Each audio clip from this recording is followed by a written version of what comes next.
Hi everyone, I am Udimbara teacher representing UNEX College of Higher Education Kurunagalam. Let me introduce my colleague Miss Julia. Miss Julia, she's from Italy. So let's welcome her. Hi Miss Julia. Hi everybody. Let's welcome her according to Sri Lankan tradition. Everyone. I won, and as I should say in Italian, grazie per l'opportunità.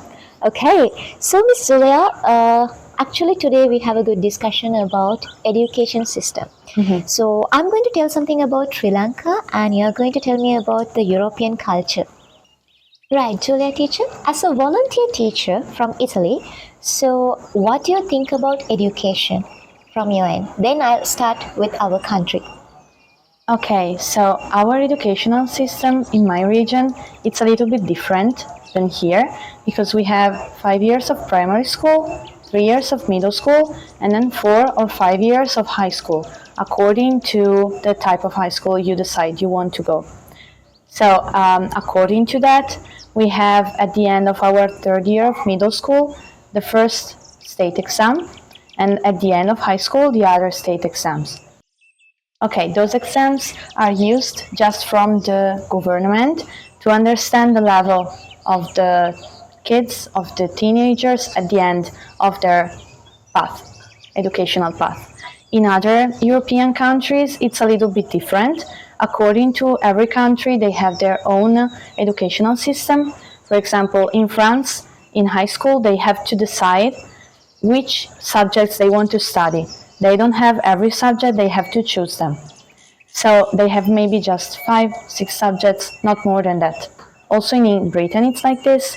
In Germany also a little bit like this, but actually it's a little bit similar to Italian educational system.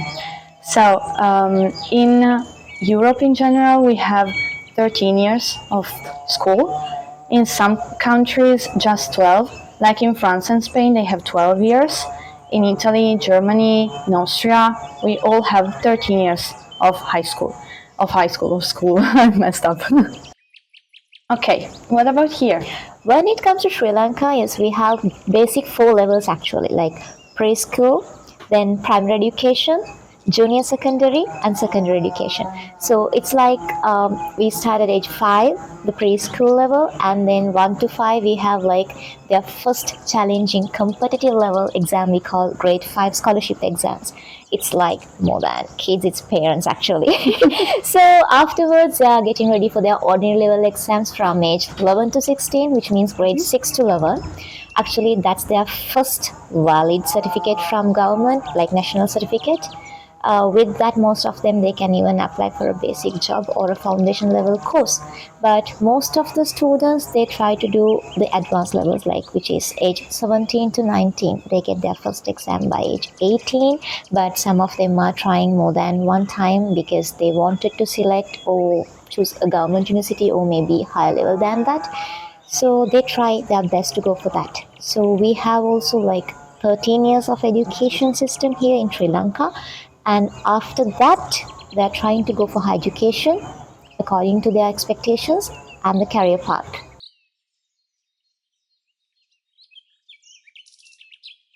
Thank you so much, Miss Julia. That's wonderful. Okay, now we are going to move to the next part of our conversation, and that's the most important part. Any guesses? Maybe English language? Yes, of course. That's the topic of the day. English language and English as a subject. Okay, for an example, in Sri Lanka, like English is one of the major areas that we follow, focus, because since age 4 up to our school last year, I mean grade 13, we have this subject as a major subject because we follow them mostly. We have to show our status with the language, and also other than that, like of course, just if you're looking for higher education paths or better career paths, we have to follow English. So we have it as a major subject in Sri Lanka, and also we respect it as a language. So what about your region? Actually, in my region, it's a little bit different. Also, we have to study English since we are like 5, 6 years old up to 19 years old, so our last high school here.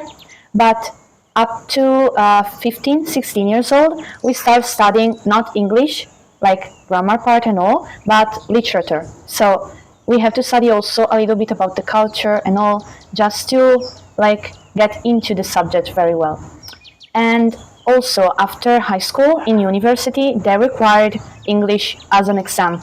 So you have to do exams like certificates, C1 exams, and all, because they want to check your English level.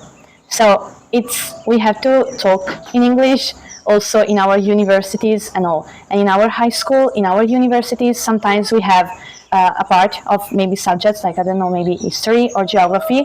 We do that part maybe in English too, just to get into the English language more. Okay, thank you so much. You're welcome.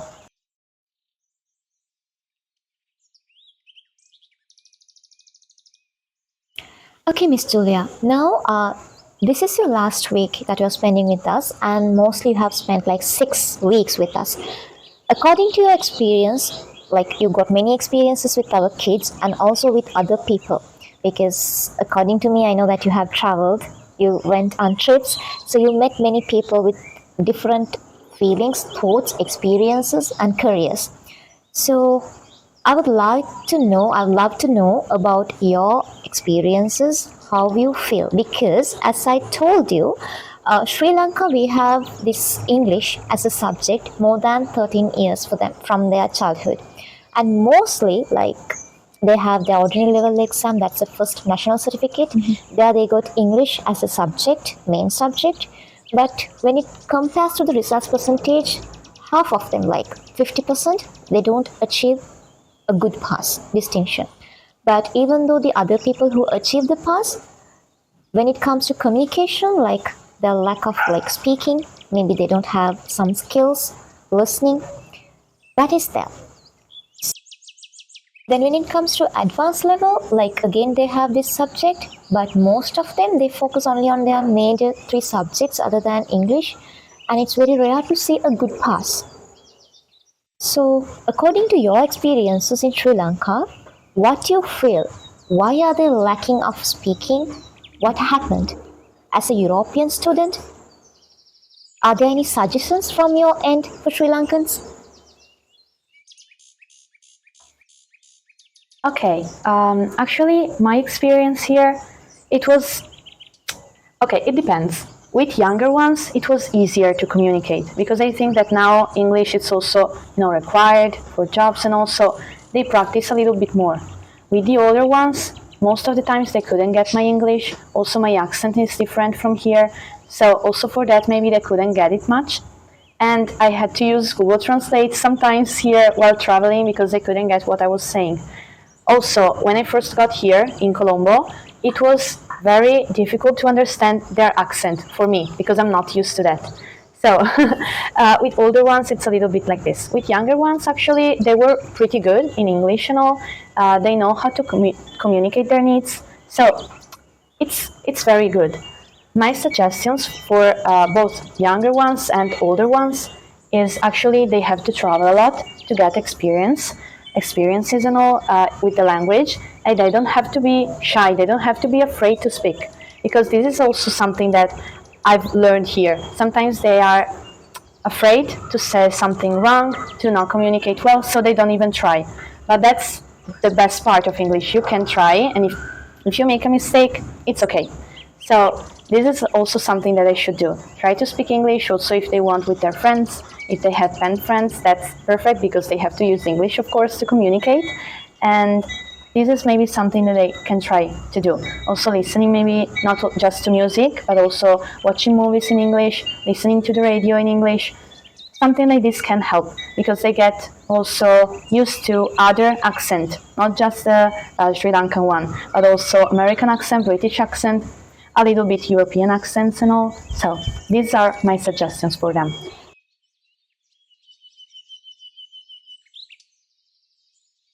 Okay, thank you so much, Miss Julia. That was a great explanations, and I really appreciate your suggestions. But when it comes to our angle, it's like probably most of the time it has a major part among these teachers. Mostly, teachers got a major part in it. So the problem is most of our teachers, especially the language teachers, they are not able to speak well. They're not willing to speak, and also they have mastered language such as like rote learning methods, which means by hearted systems. So most of the time they pretend as English teachers when it comes to a practical conversation like this. They're not willing to engage with them. They pretend as teachers, language learners in front of them, and we have a major problem. So, but I've heard about the European countries mostly like they do speak more than 3 to 4 international languages. So now I have you in front of me, so I'm willing to ask. And my question is, how do they learn? How do they speak? And how do they manage these languages? Actually, yes, I've studied a lot of languages during my school years. So I'm fluent in, I can say, okay, three of them mostly: English, of course, Italian because it's my mother tongue, and Spanish. After that, I can speak also German and French. I've studied them since I was 11 years old. Not all of them. I started with French and German in my middle school, and then in high school, all of them. So it's something quite common, I should say, because Europe, it's not just a continent. Most of the countries, they are part of European Union. So just think about USA, but in Europe. But in USA, they all speak English. In Europe, we all speak different languages. So for that, we have to speak also like the languages of the other countries just to communicate better with each other. Because also in Europe, other ones, they can't speak English that well. So for that, to communicate mostly with them, it's used like it's needed to speak also French, German, and those languages. So kids, we can say from 11 years old, they start their third language. That can be Spanish, French, German, mostly these three languages. Because in Italy, it's not that big country, but we have a lot of tourism. And according to the parts where we have most tourism, we have to know how to speak those languages. So they start pretty young, mostly in the northern part of Italy because we are close to France, to Austria and all, and we have the most tourism. In the southern part of Italy, it's a little bit different. In the rest of Europe, yes, they can speak 3, 4 languages when they are like 18 years old. It's needed also for a job. If they want to apply, they have to know more than 2 languages. Yes. So this is what's happening now in Europe.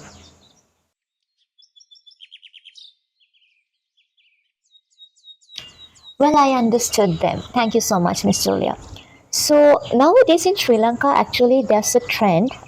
Very recently, after COVID pandemic, most of the students they follow some other languages just for a trend.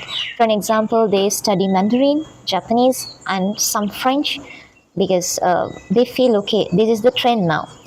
But there's a problem. When we ask them, okay, if you are learning this language, why don't you speak? Because Sri Lanka is surviving with tourism mostly, and when we have guests, probably we expect, okay, other than using English, if we can communicate with their own language, that would be nice. So mostly, if we require, okay, now we have a guest, why don't you speak? Then most of them like they're rejecting, even though they have learned, they don't speak much. So I have a question like, okay, European countries, you follow different languages and you speak, you can understand them properly. That's a good thing actually. So just tell me why and how important these international languages. For an example, some other countries they use French, Spanish, and German. Okay, so tell me, explain me other countries who speak these languages and why it's really important for us. Okay, so other than English, Spanish and French, those are the most popular languages, I should say. Actually, apart from English, that of course now it's an international language, I think French and Spanish, they are very useful because, for example, French, it's not spoken just in France, but also in Belgium, in Luxembourg, if you want to go in Europe, if you want to go to Africa, in Morocco, Nigeria, in a lot of countries, because those were French colonies. And also in America, if you go to Canada, there is a specific part of Canada where French is the most spoken language. And also French Guiana in the southern part of America. So a lot of countries, they speak French, apart from France. And also, I think that the case that elder people, they don't know how to manage English. It's not just an Italian thing, it's not just a Sri Lankan thing, it's a worldwide thing. So also for that, speaking their mother tongue, it's very useful. French now, it's also the international language for NATO, ONU, European Union, so it's very important to know it. And also Spanish, for example, apart from Spain, it's mostly spoken in a lot of countries in southern part of America, like Argentina, Chile, Venezuela, Colombia. They all speak Spanish, all of them. The only one, it's maybe Brazil, they speak Portuguese, but in the other countries, they speak Spanish. So if you want to work in those countries, it's also a native language. And Germany, it's another important country nowadays, and German, apart from Germany, it's spoken in the European Union a lot, because like European Council, European Parliament are in places where you have to know how to speak German. And also you speak German in Switzerland, and also in the northern part of Italy actually.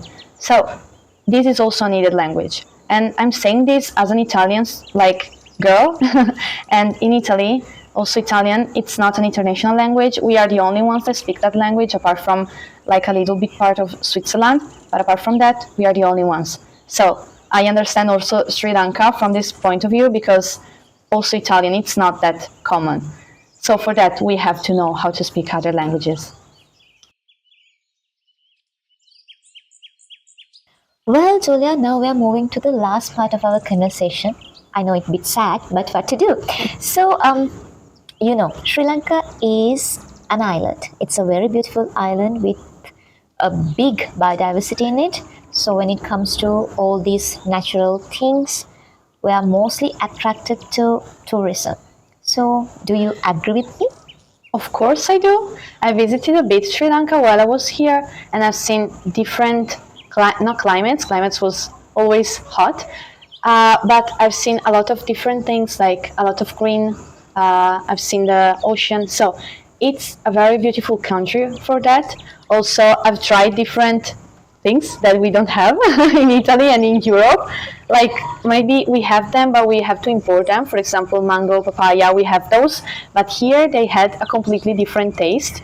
I fell in love for them. And also, for example, during one of my classes, actually more than one, they told me different fruits that you have here, and I was so stunned because we don't have those kind of things. They told me wood apple, they told me different type of fruits. They made me search for them, and I was so shocked because I've never seen something like that. I've also tried some of them. I tried wood apple. It was so good. I tried durian. That was that was a very beautiful experience. Strange, but very nice. Okay. So yes, I agree with that. Also, there are a lot of different animals. I can't see squirrels go around like this in Europe, and also monkeys, of course, there aren't. Elephants in the street, those were also very great to see because it's not something common in Europe.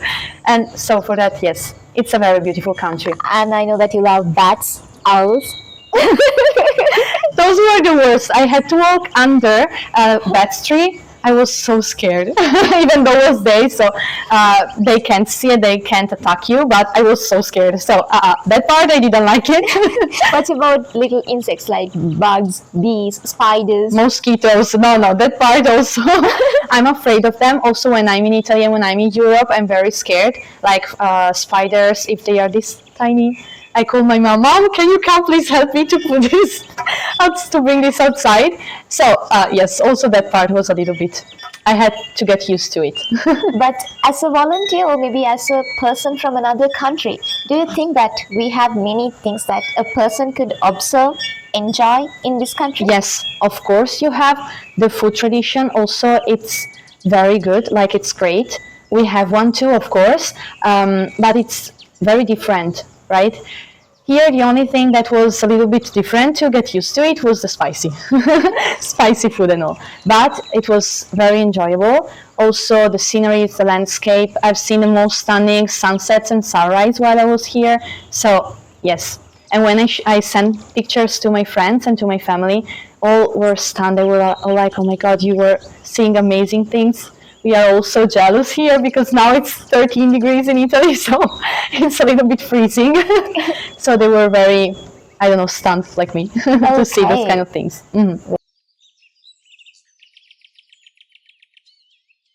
Well, with that beautiful answer, we are going to move to the next stage of my questions. Are you ready? Of course I am. Okay, so our main topic was English. English as a subject, English as a language.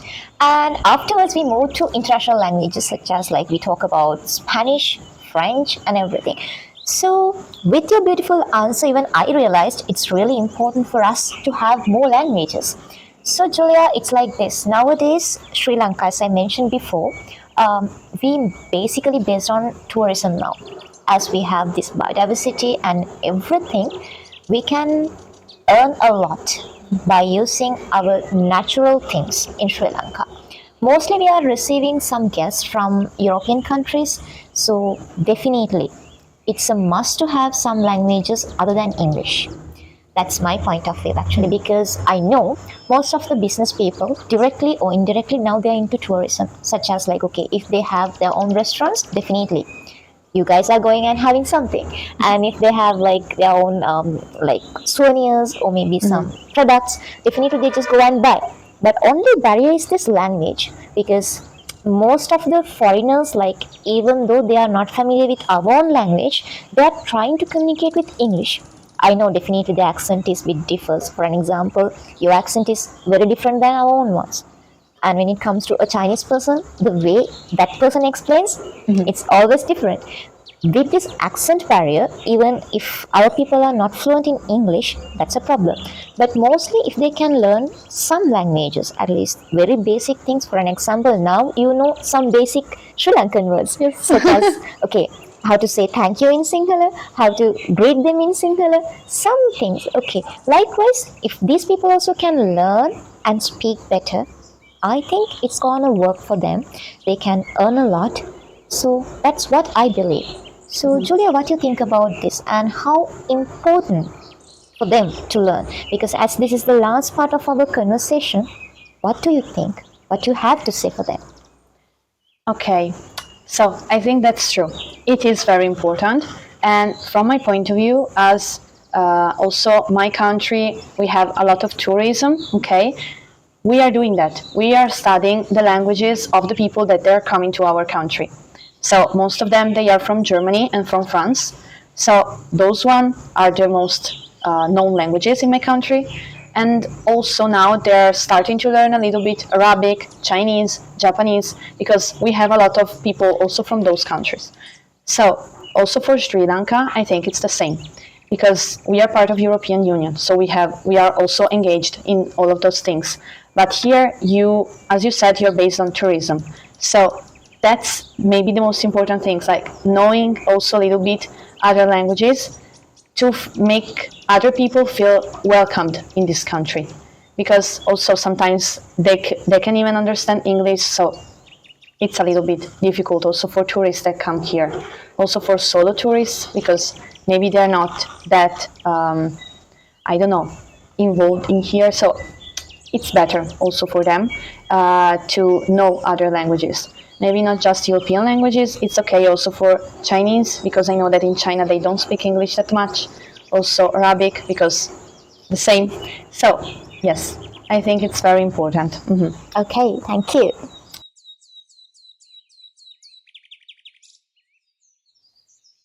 Well, Miss Julia, I spoke on behalf of everyone in Sri Lanka. But, as a teacher of a language academy, I should speak on behalf of my kids, my students, right? So, actually, Miss Julia, nowadays, all of my kids, when it comes to young learners, very young ones, they love to learn languages. And there's a trend, as I told you before. So, their parents also are telling, okay, my son is learning French. My son is learning this language. Like they're actually showing off the status.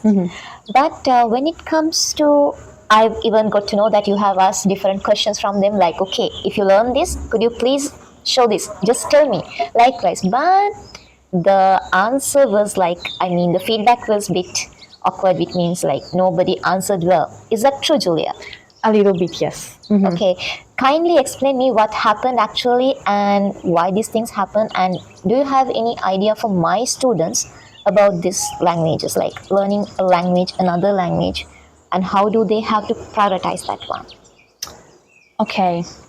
Actually, yes, that's true. In some classes, I asked that, like, if they could speak another language apart from English, and of course, Sinhala. And they were telling me, yes, I can speak maybe Japanese, I can speak Chinese. But when it comes to speaking it, okay, like, they were telling me, I'm learning, not I'm speaking. So when it comes to speaking, they were not able maybe even to say good morning or my name is. So it's a little bit, it's true, unfortunately. I think the main problem here are also the teaching methods that they are used. For example, I remember this girl in one of my classes, she told me, I'm learning French, Spanish, German, and Chinese, something like that. And I was like, this is good, this is great. And can you say something? She was like, no, because every week we change the subject that we are learning. So if they're starting Spanish one week, they go on with that, with the thing that we're doing after 5 weeks. And this is not something, this is not like how you should learn a language and how you should teach a language as a teacher, for example. So I was a little bit shocked, I have to say, yes. But I can understand that also, for example, for me, it's easier to learn those languages because sometimes they can be a little bit similar. Here, it's a little bit difficult because they're not that easy. I know that. I really know that. So, for students, actually, it's very important, though, to learn those languages, but not just to learn them, just to say, I'm learning this. Also to speak them. Because when it comes to speak that language, it's a completely different thing. So also to apply for a job, if you want to travel, you have to know those languages. Also because for some university, they are required. So if you go to America, if you go to England, that's okay. You say that you can speak English, and okay. If you want to go to France, if you want to go to Germany, to Italy, maybe Italy it's a little bit difficult, but yes, France and Germany, and you say, okay, I've learned French, I've learned German, and then you can't speak it, that's a problem. When you go there, they pretend you to speak their language. So it's a problem, yes, and I think it should be solved. Okay, yeah. Actually, the practical approach should be there. That's Yes. what you mean. Exactly. Okay. Yes. I think we can do something like this. According to Sri Lankans, I know that they must speak their mother tongue. Afterwards, they have to speak the second language, Tamil, and then most important language, English. And as we discussed, they have to speak other international languages. So it means now I'm going to tell them about these important parts, and you're going to tell them in your language. Okay? Okay. Right. Okay. ලංකාවේ ඔයාලට සිංහල කියන්නේ ගොඩක් වටින භාෂාවක්. I told them that for Sri Lankans, Sinhala is one of their most valuable language. Could you please say that in Italian for them? Of course. Imparare e parlare italiano è veramente importante. Well, now I told about Sri Lanka and you told about Italy. Now we say for Sri Lankans, just you have to mention, okay, it's really important to speak Italian for these Sri Lankan students. Could you please tell that in Italian? Of course. Per gli studenti in Sri Lanka è veramente importante parlare e imparare italiano. Wow, that was really amazing, Ms. Julia. Now we are going to move to the other language. Like most of our kids told that they are learning French. So just tell them it's very important to learn and speak in French. Ok. So, c'est très important parler en français pour vous. Now we are moving to Spanish. So you have to say how to say it in Spanish, okay? As a Sri Lankan student, it's a must to learn and speak Spanish. Ok. So, para Sri Lankan estudiantes es muy importante aprender y hablar español. So now we are moving to my favorite language. Yeah, we'll speak about German. I mean, I want you to translate this. Okay, it's very important as a Sri Lankan student to learn and speak German. Okay, so Für Sri Lankan Studenten es ist sehr wichtig, Deutsch zu sprechen. Well, it was a great experience for me as well, Miss Julia. Like, I really enjoyed because you showed your talents. Now, it's your real time, high time to show your Sinhala skills. I Okay. know that you can count 1 to 10 in Sinhala. Ah, yes, they taught me this. Okay. So, please. Okay, wait. I'm sorry if I make mistakes, okay?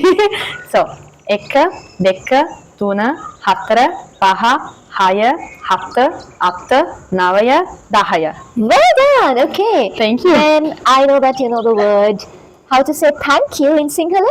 Okay, istuti. Very good. Well done. You did a great job. And lastly, okay. Sri Lankans, we wish them for a long life with a nice word. Yes. What is that? Ayubowan. Okay, so we're going to end up our session in that way. So, Julia, Okay. Stuti Ayubowan. Stuti ayubowan.